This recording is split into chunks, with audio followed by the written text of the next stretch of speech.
आगे बढ़ते हैं। तो यदा वर्षा काले अपरा नद्याम जल प्लावनम जातम, देखिए परशु का गांव कहाँ पर था, वो अपने गांव को तो छोड़कर आ गया, लेकिन अब वह आकर रहने कहाँ लगा, वह अपरा नदी के तट पर एक गांव जो था वहाँ वह निवास करने लगा था। तो नदी से वह क्या करता था, मत्स्याखेट करता था, मछलियों का पकड़ने का कार्य वह करता था। तो इस तरह से बालिका बिलासा जो है वो भी नदी आना जाना उसका लगे रहता था। तो यदा वर्षा काले, जब वर्षा काल में अपरा नद्याम, अपरा नदी में जल प्लावनम जातम, अर्थात वर्षा काल में क्या होता है, वर्षा अधिक क्या होता है, अर्थात पानी बहुत अधिक गिरता है। पानी बहुत अधिक गिरने के कारण से जितने नाले हैं, नदी हैं, ये सभी जो है अपने उफान पर आ जाते हैं, या कहें कि उसमें बाढ़ आ जाती है। तो ऐसे ही अपरा नदी में वर्षा काल में बाढ़ आ जाती थी। तो जब वर्षा काले अपरा नद्याम जल प्लावनम जातम, जब वर्षा काल में अपरा नदी में बाढ़ आ जाती थी, तदा, तब अव्यय पद है, बिलासा नौकया जनान संतारयति स्म, तब बिलासा जो है लोगों को, जनान मतलब लोगों को, जन मूल शब्द है,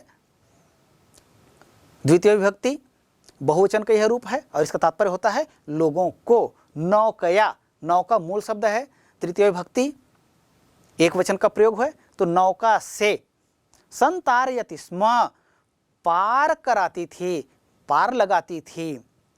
जब अर्पा नदी में वर्षा काल में बाढ़ आ जाती थी, तब देखिए शिशु अवस्था से वो बाल्यावस्था में आई, बाल्यावस्था से किशोरावस्था में आ गई, और किशोर होने के कारण से और उसके बाद फिर और वह बड़ी हो गई। तो इस तरह से धीरे धीरे करके वह नाव चलाना भी सीख गई थी। तो जब वर्षा काल में अर्पा नदी में बाढ़ आ जाता था, तब की स्थिति में वह नाव से लोगों को इस पार से उस पार पहुंचाती थी। क्योंकि यह कहानी जो हम पढ़ रहे हैं आज से 100 साल से भी अधिक समय की यह प्रसंग है।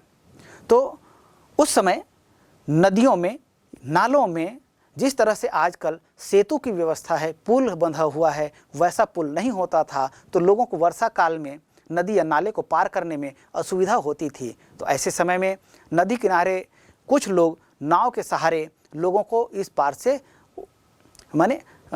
इस पार से उस पार पार कराते थे। तो ऐसे ही बिलासा भी वर्षा काल में अर्पा नदी के इस पार से उस पार और उस पार से इस पार लोगों को पार कराने का कार्य करती थी। उसी को लिखते हैं, तदा बिलासा नौकया जनान संतारयति स्म, तब बिलासा लोगों को नौका से पार लगाती थी। संतारयति, यहाँ पर ये लट लकार प्रथम पुरुष एक वचन का प्रयोग है, लेकिन यहाँ पर स्म प्रयोग हुआ है, इसलिए लंग लकार का यह अर्थात भूतकाल का यह अर्थ दे रहा है। संतारयति स्म, पार लगाती थी। एवमेव, यह अव्यय पद है और इसका तात्पर्य होता है इस प्रकार। सा मतलब वह, नौका चालने पी, नौका चालने पी कह रहे हैं, यह जो संधि पद है, नौका चालने धन, जो आपको अवग्रह दिख रहा है, जो एस जैसा दिखाई दे रहा है, अंग्रेजी का एस जो अक्षर होता है वैसा जो दिखाई दे रहा है, इसको संस्कृत में अवग्रह कहा जाता है। और यह अवग्रह का प्रयोग इसलिए किया जाता है क्योंकि यह बताता है कि यहाँ पर अ है, वो छुपा हुआ है, यह बताने के लिए अवग्रह का चिन्ह लगाया जाता है। तो नौका चालने पी, यह संधि पद है, संधि अलग करेंगे तो जो अ छुपा हुआ है वह प्रकट रूप में सामने आ जाएगा। तो नौका चालने धन अपि इति नौका चालने पी, ऐसा हो जाएगा। तो ये कौन सा संधि होगा, यह होता है पूर्व रूप स्वर संधि।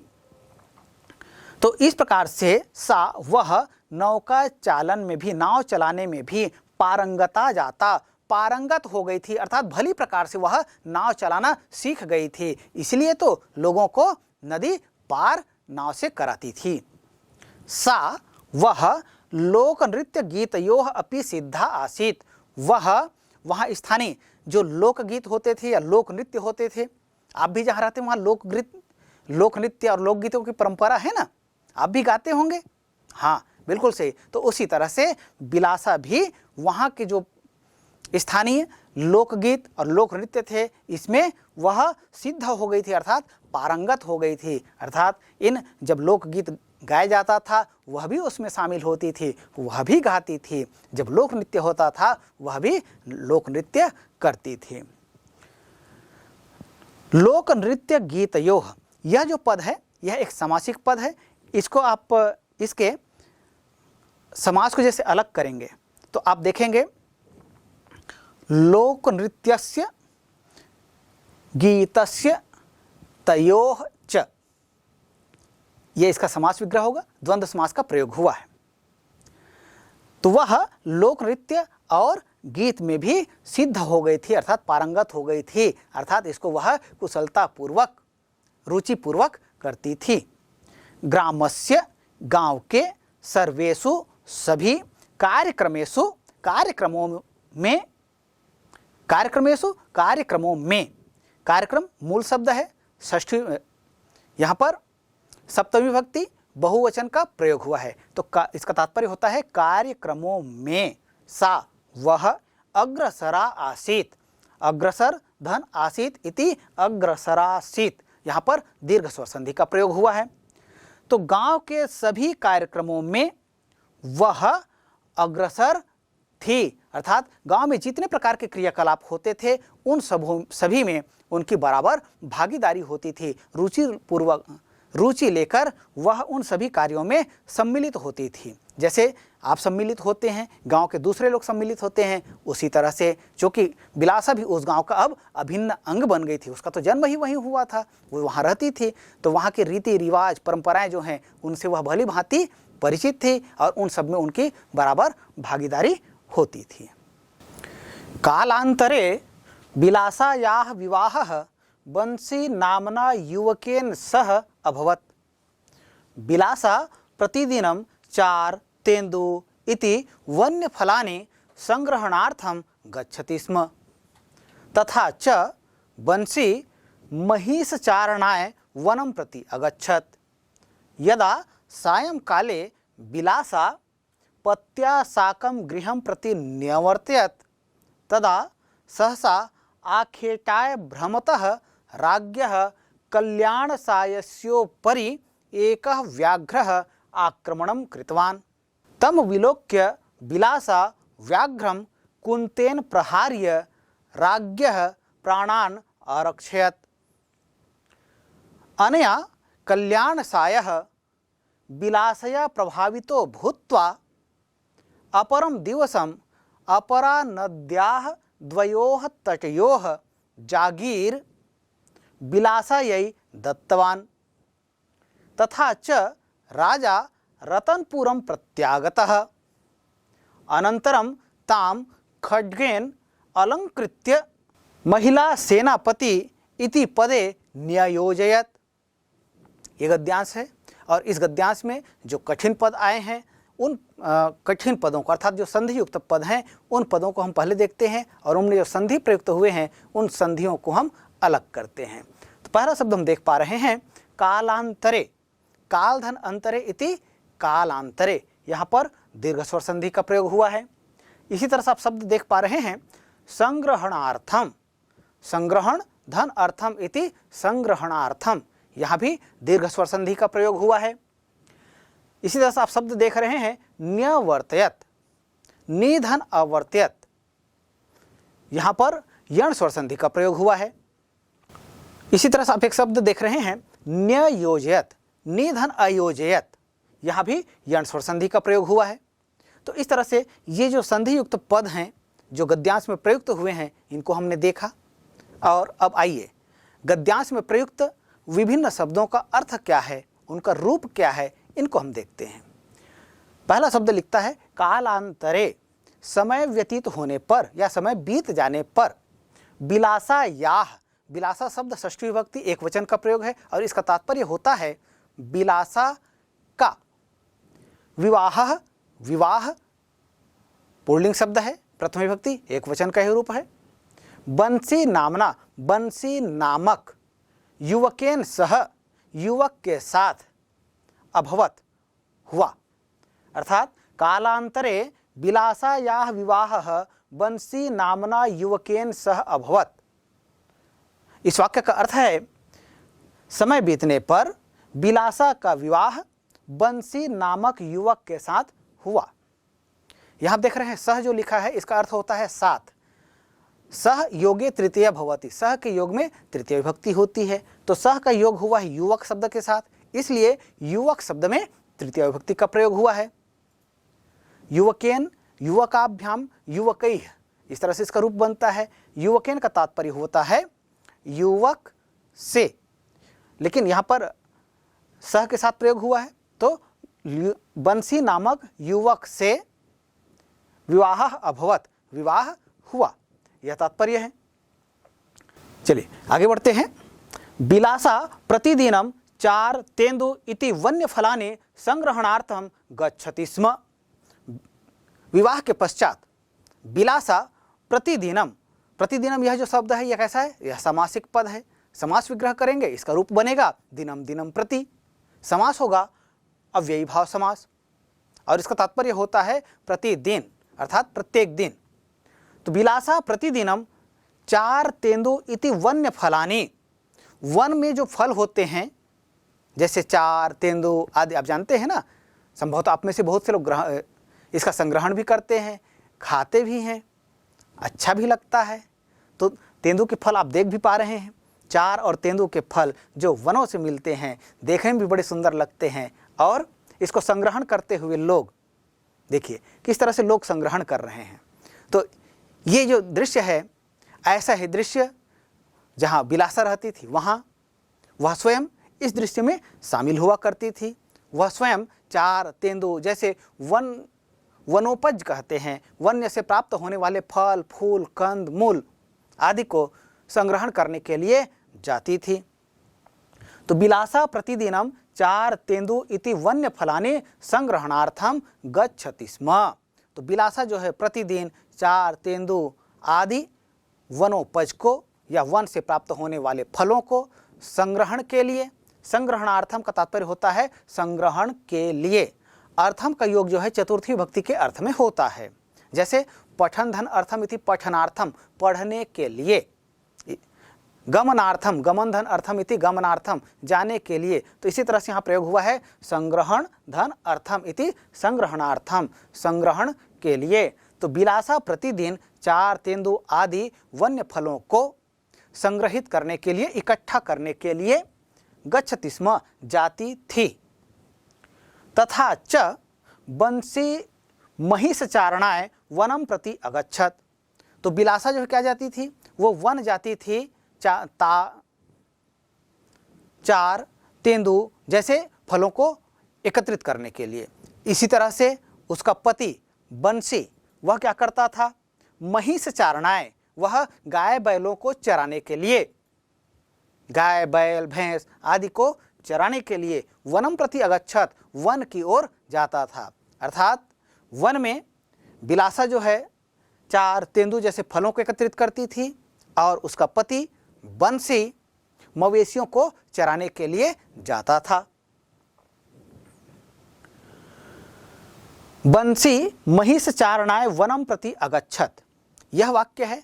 इस वाक्य का कर्ता पद क्या है, इस वाक्य का क्रियापद क्या है, ऐसा प्रश्न पूछा जा सकता है। तो अस्मिन् वाक्ये कर्ता पदम अस्ति बंसी, अस्मिन् वाक्ये प्रयुक्त क्रियापदम अस्ति आगच्छत। अस्मिन् वाक्ये बंसी महिष चारणाय वनम प्रति अगच्छत, अस्मिन् वाक्य प्रयुक्त अव्ययम चिनुत, अर्थात इस वाक्य में प्रयुक्त अव्यय पद को चुन कर लिखो। तब यहाँ हम देखते हैं, यहाँ प्रति जो है यह अव्यय पद है, तो इसका हमको चयन करके लिखना है। तो उत्तर आप लिख सकते हैं बंसी महिष चारणाय वनम प्रति अगच्छत, अस्मिन् वाक्ये अव्यय पदम अस्ति प्रति। ये उत्तर हो गया। चलिए आगे बढ़ते हैं। यदा सायं काले विलासा पत्या साकं गृहं प्रति न्यवर्तयत तदा सहसा आखेटाय भ्रमतः राज्ञः कल्याण सायस्योपरि एकः व्याघ्रः आक्रमणं कृतवान। वन की बात है। वन में बहुत से पशु पक्षी होते हैं, आप जानते हैं। देखिए किस तरह से पशु पक्षी आपको दिख रहे हैं। यहाँ हमको बाघ, भालू, हिरण, हाथी, घोड़े, जंगली भैंसें आदि जीव जंतु यहाँ वन में रहते हैं, आप देख भी पा रहे हैं। तो ऐसे उस वन में, जिस वन से बिलासा चार तेंदुए इकट्ठा करने के लिए जाती थी और बंसी मवेशियों को चराने के लिए जाता था, वहाँ जो राजा लोग होते थे, राजकुमार लोग होते थे, ये लोग आखेट के लिए, शिकार के लिए भी जाते थे। वैसे ही यदा एक दिन सायंकाले, जब शाम के समय, यदा यह अव्यय पद है और इसका अर्थ होता है जब, तो सायंकाले शाम के समय, बिलासा पत्या साकम सह साकम सार्धम योगे तृतीया भवति, अर्थात सह के योग में तृतीय होता है, साकम के योग में तृतीय होता है, सार्धम के योग में तृतीय विभक्ति होता है। ये सभी आप उपपद विभक्ति के अंतर्गत अध्ययन करते हैं। तो यहाँ पर प्रयुक्त हुआ है साकम, इसका अर्थ भी होता है साथ, और इसके योग में तृतीय विभक्ति का प्रयोग होता है, इसलिए यहाँ पर पति शब्द है, इसमें तृतीय विभक्ति का प्रयोग हुआ है, पत्या। तो बिलासा पत्या, बिलासा जो है पति के साथ गृहम प्रति, घर की ओर, नियमवर्त्यत लौट रहा था। तदा, तभी या तब, सहसा, सहसा या अचानक, यह अव्यय पद है। आखेटाय, आखेट मूल शब्द है, चतुर्थी भक्ति एक वचन का प्रयोग हुआ है और इसका तात्पर्य होता है आखेट के लिए, आखेट या शिकार के लिए। भ्रमतः, घूमता हुआ, अर्थात शिकार करने के लिए वन में गया हुआ राजा जो है घूमता हुआ। राज्ञः, राजा, कौन राजा? कल्याण सायस्योपरि, राज्ञः कल्याण सायः, तो राजा का नाम था कल्याण साय। तस्योपरि, उसके ऊपर, अर्थात कल्याण सायस्योपरि, राजा कल्याण साय के ऊपर। एकः व्याघ्रः, एक बाघ ने आक्रमणम कृतवान, आक्रमण कर दिया। जिस समय बिलासा अपने पति के साथ वन से लौट रही थी, उसी समय एक राजा जिसका नाम था कल्याण साय, वो वन में शिकार के लिए गया हुआ था। तो शिकार के लिए गया हुआ राजा शिकार के लिए भटक रहा था, तभी एक बाघ ने उस पर आक्रमण कर दिया और इस दृश्य को बिलासा और उसके पति ने देख लिया। तम विलोक्य, उसको देखकर बिलासा ने व्याघ्रम, व्याघ्र को, बाघ को, कुंतेन प्रहार्य, भाला से मारकर, कुंतेन, कुंत मतलब भाला, तो कुंतेन तृतीय विभक्ति एक वचन का प्रयोग है, तो भाला से प्रहार्य, प्रहार करके अर्थात मार करके। राज्ञः, राजा के, प्राणान, प्राणों की, अरक्षयत, रक्षा की।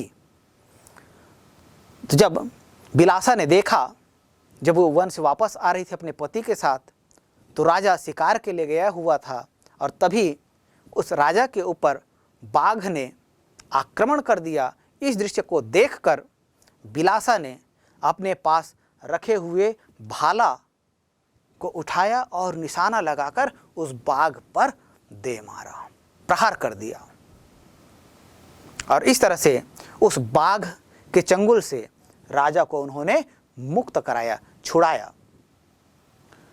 इस प्रकार उस बाघ से राजा के प्राणों की रक्षा हुई। अनया, इससे, किससे? राजा के प्राण की रक्षा होने से।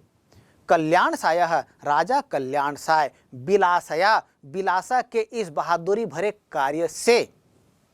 प्रभावितो भूत्वा, प्रभावित होकर, भूत्वा भू धातु प्रत्यय का प्रयोग हुआ है, इसका तात्पर्य होता है होकर। प्रभावितो भूत्वा, प्रभावित होकर। अपरम दिवसम, दूसरे दिन। अपरा नद्याः, द्वयोः तटयोः।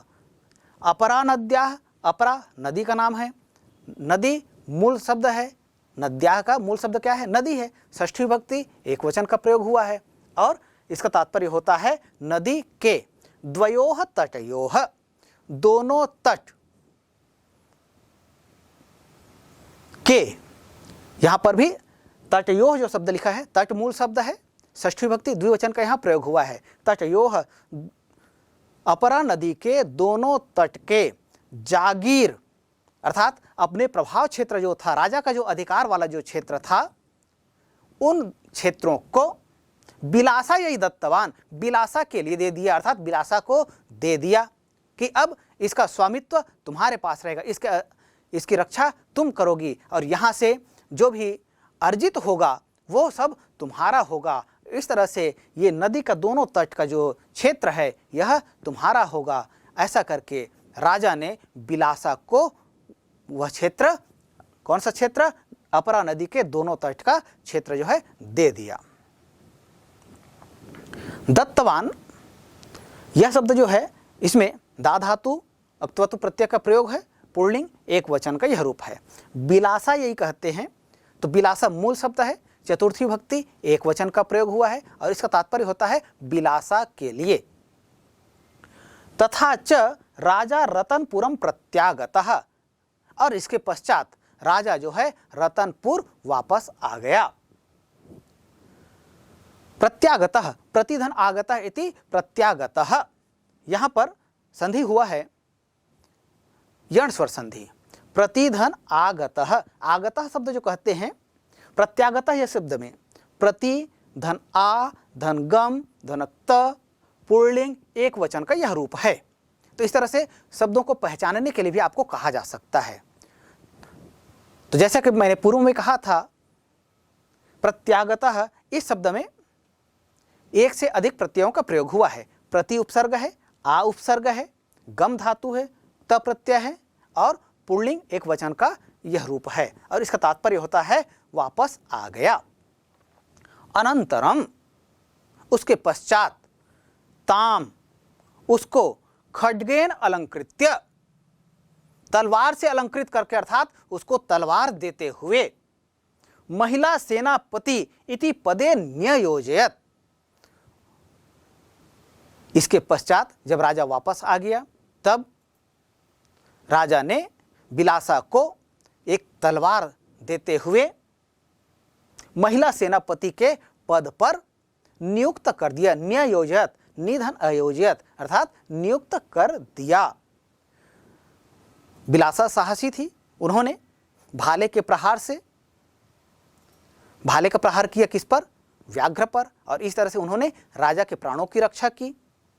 बदले में राजा ने बिलासा को कुछ समय पश्चात तलवार देकर सम्मानित किया और अपने राज्य में महिला सेनापति के पद पर नियुक्त कर दिया, अर्थात अब राज्य की रक्षा का भार बिलासा को दे दिया गया।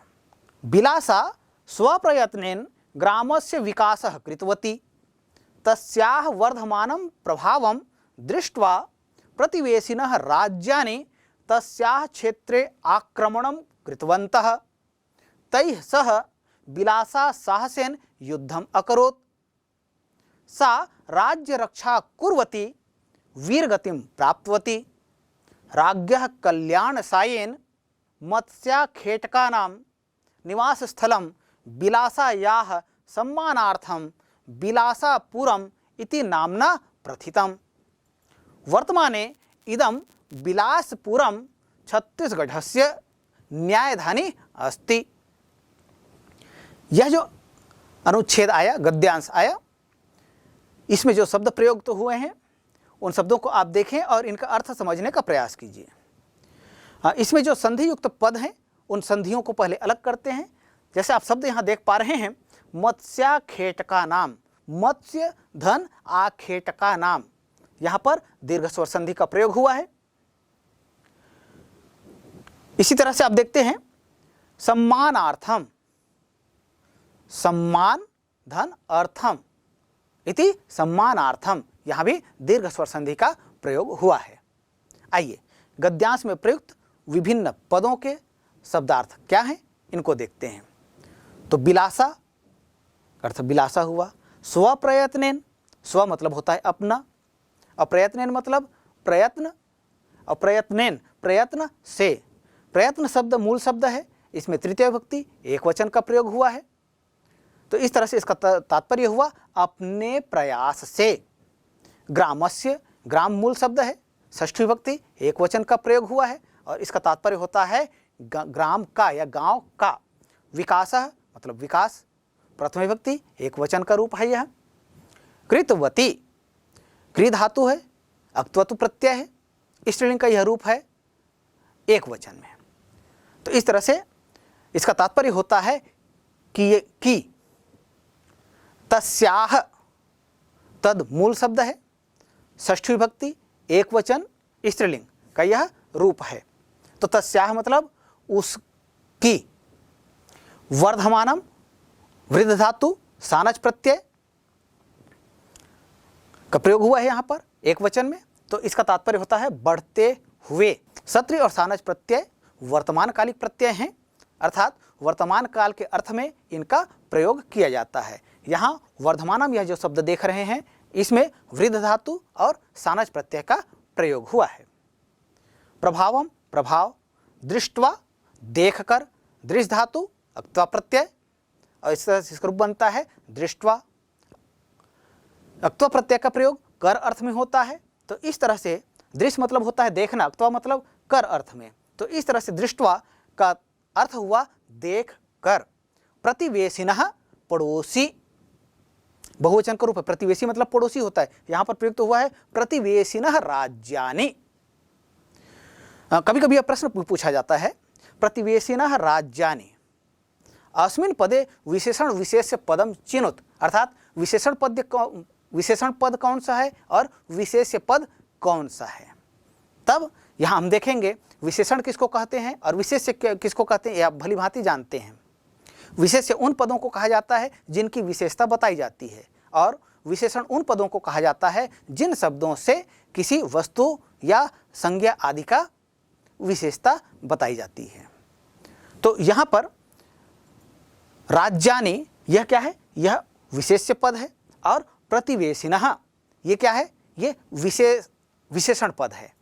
तो इस तरह से विशेषण विशेष्य भी किसी पद में आपको पूछा जा सकता है। तो इसकी आपकी जानकारी, आपको इसकी जानकारियां होनी चाहिए। तस्याः क्षेत्रे आक्रमणम कृतवन्तः, उसके क्षेत्र में, क्षेत्रे मतलब क्षेत्र में, क्षेत्र मूल शब्द है, सप्तमी विभक्ति एक वचन का प्रयोग हुआ है। इसका तात्पर्य होता है क्षेत्र में। आक्रमणम आक्रमण, कृतवन्तः, कृतवन्तः इसका मूल शब्द जो है कृ धातु है, अक्त्वतु प्रत्यय है, बहुवचन का रूप है। कृतवन्तः किए। बिलासा स्वप्रयत्नेन अपने प्रयत्न से, ग्रामस्य विकासः कृतवती, बिलासा अपने प्रयासों से गांव का विकास कर रही थी। तस्याः वर्धमानम प्रभावम, उसके बढ़ते हुए प्रभाव को देखकर, प्रतिवेशिनः राज्यानि, पड़ोसी राज्यों के राजाओं के द्वारा या पड़ोसी राज्यों के द्वारा, या कहें कि पड़ोसी राज्यों ने, तस्या क्षेत्र उसके क्षेत्र पर, बिलासा के क्षेत्र पर, आक्रमणम कृतवन्तः आक्रमण कर दिए। पड़ोसी राज्य जो थे वे एक नहीं मिलकर अनेक पड़ोसी राज्यों ने बिलासा के क्षेत्र पर आक्रमण कर दिया। तैः सह, तैः का मतलब होता है उसके द्वारा, उनके द्वारा, उन पड़ोसी राज्यों के द्वारा।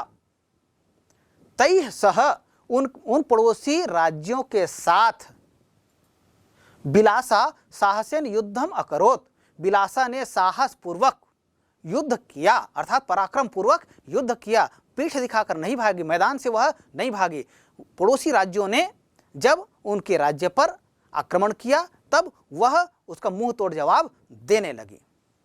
सा वह राज्य रक्षा कुर्वती, वह राज्य की रक्षा करती हुई, वीर गतिम प्राप्त होती, वीर गति को प्राप्त हुई। क्योंकि यदि कोई राजा या कोई वीर या कोई सैनिक यदि आमने सामने की लड़ाई करता तब बात अलग होती, लेकिन पड़ोसी राज्यों ने मिलकर बिलासा के क्षेत्र पर आक्रमण किया था। ऐसे में बहुत से योद्धाओं के साथ किसी एक योद्धा का युद्ध किया जाना ये असंभव प्रतीत होता है। यहाँ विजय प्राप्त हो भी सकती है, लेकिन इसकी संभावनाएं कम होती हैं।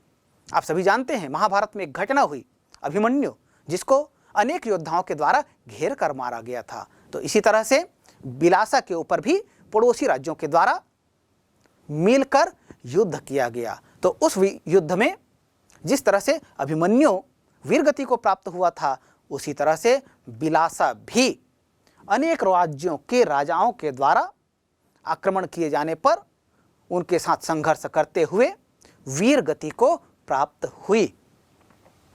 राज्ञः कल्याण सायेन, राजा कल्याण साय के द्वारा मत्स्याखेटका नाम निवास स्थलम, अर्थात मछलियों का शिकार करने वाले या मछली पकड़ने वाले लोगों के निवास स्थल बिलासा या मछली पकड़ने वाले लोगों के निवास स्थल को बिलासा या सम्मानार्थम, बिलासा के सम्मान के लिए बिलासापुरम इति नामना प्रथितम, अर्थात उस क्षेत्र को, किस क्षेत्र को, जिस क्षेत्र में मछली पकड़ने वाले लोग हुआ करते थे, उस क्षेत्र को बिलासा के सम्मान में उस क्षेत्र का नाम बिलासापुर नामना प्रथितम नाम रख दिया। इस तरह से वह क्षेत्र जो है बिलासापुर के नाम से जाना जाने लगा। इस तरह से बाद में वही बिलासापुर बिलासपुर के नाम से प्रसिद्ध हुआ। तो इस तरह से हम देखते हैं इस पाठ में बिलासपुर, यह जो छत्तीसगढ़ का एक प्रमुख नगर है, उसका नामकरण किस प्रकार हुआ, इसके नाम के औचित्य को हम इस पाठ के माध्यम से समझ पा रहे हैं। वर्तमान काल में, आज के समय में इदम बिलासपुरम, यह बिलासपुर के नाम से जाना जाता है और यह छत्तीसगढ़ से न्यायधानी अस्ति, छत्तीसगढ़ की न्यायधानी है, अर्थात हमारा प्रदेश छत्तीसगढ़, इसकी यह न्यायधानी है, अर्थात यहाँ का जो उच्च न्यायालय है वह बिलासपुर में स्थित है। इसलिए बिलासपुर को छत्तीसगढ़ की न्यायधानी भी कहा जाता है।